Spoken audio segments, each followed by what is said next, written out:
This video is an introduction to the Universal Design for Learning framework, a tool for instructional designers and teachers to develop flexible, supportive learning experiences. Before we begin, let's take a moment to read the learning targets of this module.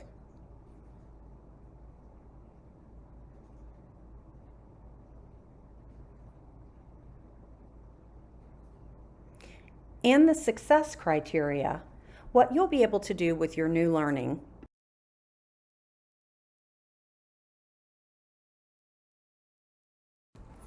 The three goals of the UDL framework are helping all learners to become purposeful and motivated, resourceful and knowledgeable, and strategic and goal-directed. Each column of the framework provides recommendations that support each goal. For instance, to help make learning purposeful and motivational, there are suggestions for providing multiple means of engagement, such as recruiting learner interest by allowing choices for learning content, or engaging learners by providing options that encourage perseverance, such as collaborative learning experiences, or engaging learners by providing options for self-regulation, such as building self-assessment and reflection into lessons. Now that you have a better idea of the components of the Universal Design for Learning framework, let's look at a few ways it should and should not be used. Instructional designers conduct an analysis of learner needs, their prior knowledge and experiences, as they begin to design lessons. The UDL framework should be used to design accessible instruction that meets the needs of all individual learners. You should not use it to design instruction addressing every criteria within all three goals.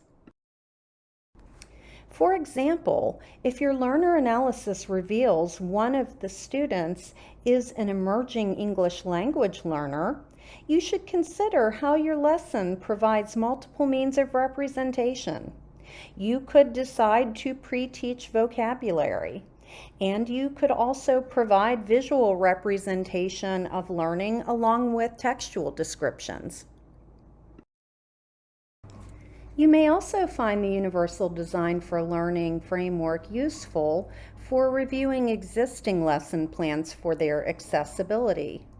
You can use the UDL criteria to revise and improve existing lesson plans to use in the future.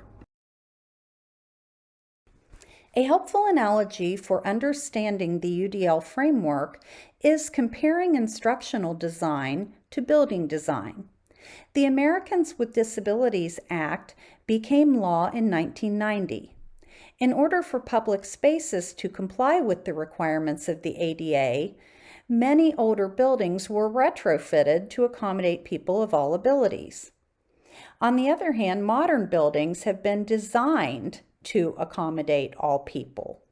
Designing space to ensure access is similar to designing instruction to ensure access for all learners. It's an efficient and effective approach, and it ensures equity. It's helpful to know that learning researchers Ann Meyer and David Rose first introduced the Universal Design for Learning framework in the 1990s with their book titled Universal Design for Learning. This framework is widely used to design instruction in K-12 schools, in higher education, and in training programs. The research and theory underpinning UDL comes from neuroscience and cognitive sciences. Universal Design for Learning principles come from more than 70 years of research on how the brain responds to instructional practices. The framework is also informed by research on effective practices for people who learn differently, such as students with disabilities and English language learners. And most exciting are a handful of research studies of curricula designed using UDL principles. This concludes our overview of Universal Design for Learning. I hope you'll want to use the framework in instructional design.